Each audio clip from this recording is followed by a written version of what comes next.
Welcome back. आज की news है, मुस्लिमों को देश से निकालने वाले हैं ये शख्स, दुनिया में हड़कंप। बताओ कौन है ये शख्स, बताओ।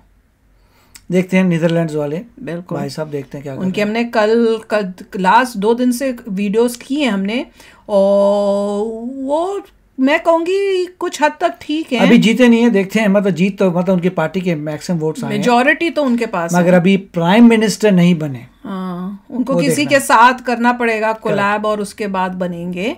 पर उनके वो जो सोच है, क्योंकि वो देख रहे हैं प्रॉब्लम्स अपनी कंट्री में, देश में क्या प्रॉब्लम्स हो रही हैं, उस हिसाब से फिर वो वही दिल करेंगे जो अपनी देश के लिए उनके लिए बेस्ट होगा। और अगर पब्लिक उनको मेजॉरिटी में वोट करके लाई है तो इसका मतलब पब्लिक का भी वही सोच है, वहाँ के लोगों को भी यही चाहिए।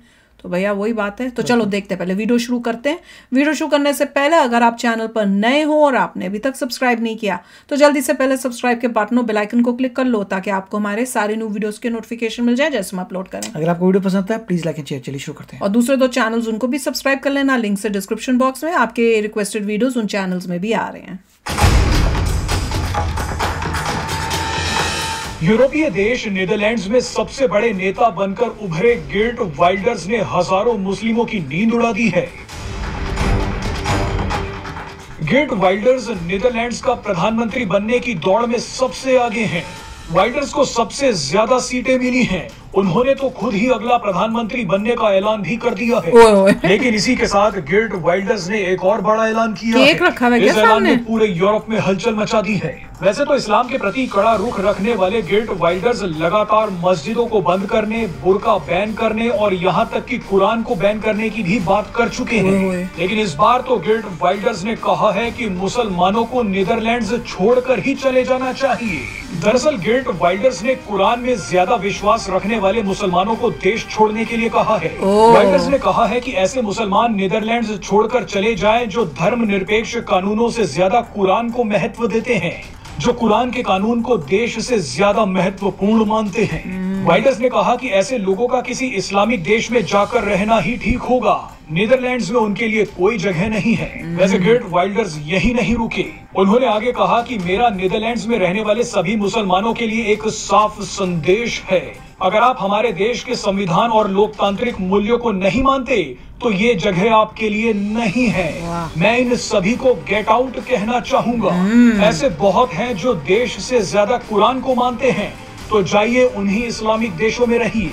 वैसे आपको बता दें कि नीदरलैंड्स के वामपंथी, लिबरल और कट्टरपंथियों ने पूरी ताकत लगा दी है कि गेर्ट वाइल्डर्स प्रधानमंत्री ना बन पाए। सबसे बड़े नेता होने के बावजूद गेर्ट वाइल्डर्स को कुछ पार्टियों के समर्थन की जरूरत है, लेकिन षड्यंत्र करने वाले लोगों ने पूरी ताकत लगा दी है कि गेर्ट वाइल्डर्स को समर्थन ना मिले। भैया बंदा बड़ा ब्लंट है, बोलना पड़ेगा। और देखो वोट से जीता है। हाँ, वोट से जीता। और देखो उसकी भी बात ठीक है कि अगर तुम देश के कानून से ज्यादा अपने धर्म का कानून का ही सोच के वो उसको बड़ा कर रहे हो और तुम लॉ नहीं फॉलो करोगे हमारे देश में, तुम बाहर से आके हमारे देश में आए हो और फिर एक्सपेक्ट करते हो कि हमारे देश की कानून नहीं फॉलो करने और हम तुम्हारे हिसाब से चलें, तो वो तो होने वाला नहीं है। अगर तुम्हारे लिए अपने रिलीजियस कानून जो है, जो भी बोल रहे हैं, वो ज्यादा इंपॉर्टेंट है, तो फिर आप किसी मुस्लिम देश में जाओ जहां पे वही फॉलो किए जाते हैं। आपको फिर यहाँ आना ही नहीं चाहिए था, ये कंट्री आपके लिए नहीं है। अब जिस देश में आ रहे हो, हमारे देश में आ रहे हो, तो हमारे हिसाब से रहोगे। बात तो भैया ठीक है, मतलब मत जाओ, नहीं तो फिर पॉइंट ये है कि उनका एक यूनिफॉर्म सिविल कोड है। वो कह रहे हैं कि आपका रिलीजन कोई भी हो, ये आपको हमारा तौर तरीका मानना पड़ेगा। ये तौर तरीके मानने के बाद अगर आपने रिलीजन को मेंटेन कर सकते हैं दैट्स ओके, मगर उसके अलावा आप कुछ नहीं कर सकते। आप ऐसा ना हो कि जैसे बोल रहे हैं कि वो एग्जाम्पल दिया था, एग्जैक्टली कुरान को फॉलो नहीं कर सकते। हमारे रूल्स एंड रेगुलेशन है जिसको हम बोलते हैं नीदरलैंड की सोसाइटी, उसके हिसाब से डच सोसाइटी, उसके हिसाब से चलना चाहिए। तो वो डच है, राइट। तो अब अल्टीमेटली ये है कि इंडिया को उससे क्या होगा, इंडिया को भी इसलिए यूसीसी करा है, यूनिफॉर्म सिविल कोड, कि हमारे को अगर कोई भी इंसान कहता है कि मैं इंडियन हूँ, तो ये चीज़ें हैं आपको करनी पड़ती है। ये डिफाइन करता है आप इंडियन हैं, बिल्कुल, चाहे आपका रिलीजन कोई भी हो, but you will act like a Indian. Similarly France ने भी कहा था कि अगर कोई आपके माइंड में आता है फ्रेंच, सो ऐसा एक फ्रेंच हमारा होता है, उसका रिलीजन कुछ भी हो सकता है। यू शुड डू रिलीजन जो है वो सेकेंडरी चीज़ है, प्राइमरी आपके नेशनैलिटी है। सिमिलरली ये भाई साहब भी वही कह रहे हैं कि पहले आपकी नेशनैलिटी आती है, आप डच इंसान है, डच की तरह जिए, उसके बाद आपका रिलीजन जो है यू कैन फॉलो इट, अगर आप नहीं कर सकते तो यू गो। वो यही कह रहे हैं कि कंट्री फर्स्ट नहीं कर सकते और रिलीजन फर्स्ट करना है तो ये देश आपके लिए नहीं है, कंट्री फर्स्ट करनी है तो यहाँ रहो। तो वही कह रहे हैं कट्टरवादी जो हैं सोच वाले वो चले जाओ, मुस्लिम देश हैं, देश हैं बहुत सारे उसी लिए बने हुए, वहीं जाके रहो, फिर यहाँ क्यों आ रहे हो भैया? हमारा कल्चर, हमारी जो रूल्स हैं, हमारे जो लॉज हैं, अगर तुमको वो पसंद ही नहीं है तो फिर यहाँ आए क्यों भाई? अब ये एक्सपेक्ट तो कर नहीं सकते ना भाई। देखो करेक्ट ही बोल रहे हैं कि मेहमान आया तुम्हारे घर में और कहे नहीं ये मेरे घर में जो होता है वो तुम अपने घर में करो। भैया ये कौन सी बात हुई? तुम अपने घर में जो करना है करो, हमारे घर में आके कैसे तुम बोल रहे हो ये सब?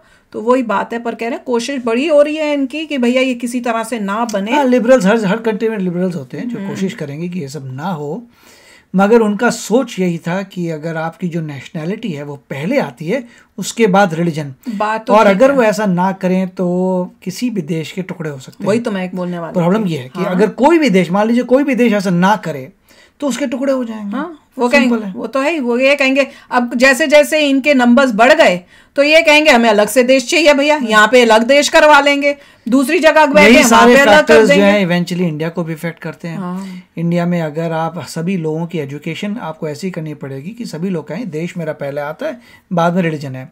अगर कभी भी लोगों की एजुकेशन करने के बावजूद वो ऐसे बन रहे हैं कि रिलीजन फर्स्ट आ रहा है तो वो आपकी कंट्री की प्रॉब्लम्स शुरू हो चुकी हैं फिर।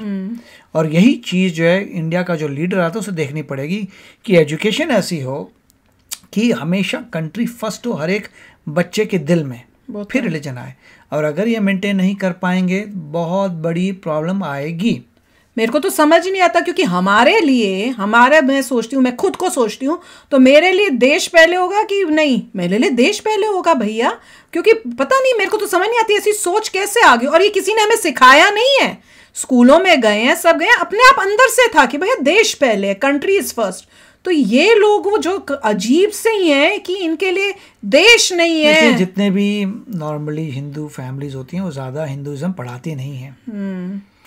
और हमारे में हिंदुइज्म में ऐसी बातें भी नहीं है कि भैया इस टाइप की कोई सोच या इस टाइप से वो कि आप इतने, आपके कोई भी ऐसा घर नहीं होगा हिंदू का जहाँ पे पेरेंट कह रहा है भगवत गीता पढ़ो रोज 1-2 घंटे, राइट।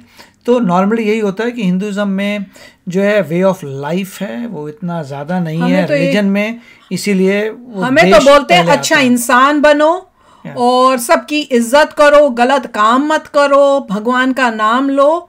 वो ये है, मतलब अच्छा काम करना इज इक्वल टू आपने भगवान का नाम लिया है। जितने भी स्कूल्स हैं, चाहे वो मदरसा अपने वो कहें नहीं कहें, जितने भी स्कूल्स हैं वो सब सर्टिफाइड होने चाहिए बाय द गवर्नमेंट। मेरे को लगता है वहीं पे प्रॉब्लम देखेगी कि क्या पढ़ाया जा रहा है क्या नहीं पढ़ाया जा रहा। अगर गवर्नमेंट ये नहीं करती तो बड़ी प्रॉब्लम आने वाली है। सभी लोगों को वोट करके वही लीडर लेके आना चाहिए जिसमें इतनी हिम्मत हो करने की कि एजुकेशन गवर्नमेंट ही मॉनिटर करेगी। पूरा कंट्रोल गवर्नमेंट का होगा, क्या पढ़ाया जा रहा है क्या नहीं, और उसकी इन्वेस्टिगेशन भी होगी, इंस्पेक्शंस हुआ करेंगी, सडन इंस्पेक्शंस जा जाके क्लासों में, स्कूलों में कि ठीक फॉलो कर रहे हैं वो सब की नहीं। और पढ़ाई होनी चाहिए सब रिलीजन्स की इकट्ठे बैठ के एक ही जगह पे। जैसे हम लोग स्कूलों में जाते थे, कभी कभी सोचा ही नहीं भैया साथ वाला बैठा हुआ को बच्चा का क्या रिलीजन है, ना उसने सोचा हमारा ना हमने सोचा उसका। हम तो इतने हैरान होते हैं अब ये सब सुन के कि भैया ये क्या चल क्या रहा है। और देख लो डेवलप्ड देशों में भी यही प्रॉब्लम्स आने लग गई हैं, अब तो पूरे वर्ल्ड में ये प्रॉब्लम्स आ रही हैं। तो चलो अभी शेयर करना अपने थॉट्स, चलते हैं, मिलेंगे नेक्स्ट वीडियो में बहुत ही जल्द। Till then take care and bye bye. तो अगर आप मेरे इस चैनल पे नए हो तो जल्दी से सब्सक्राइब के बटन को हिट करो और बेल आइकन को क्लिक करो ताकि आपको मेरा जब नया वीडियो मैं लगाऊं आपको उसके बारे में जल्दी से पता चल जाए।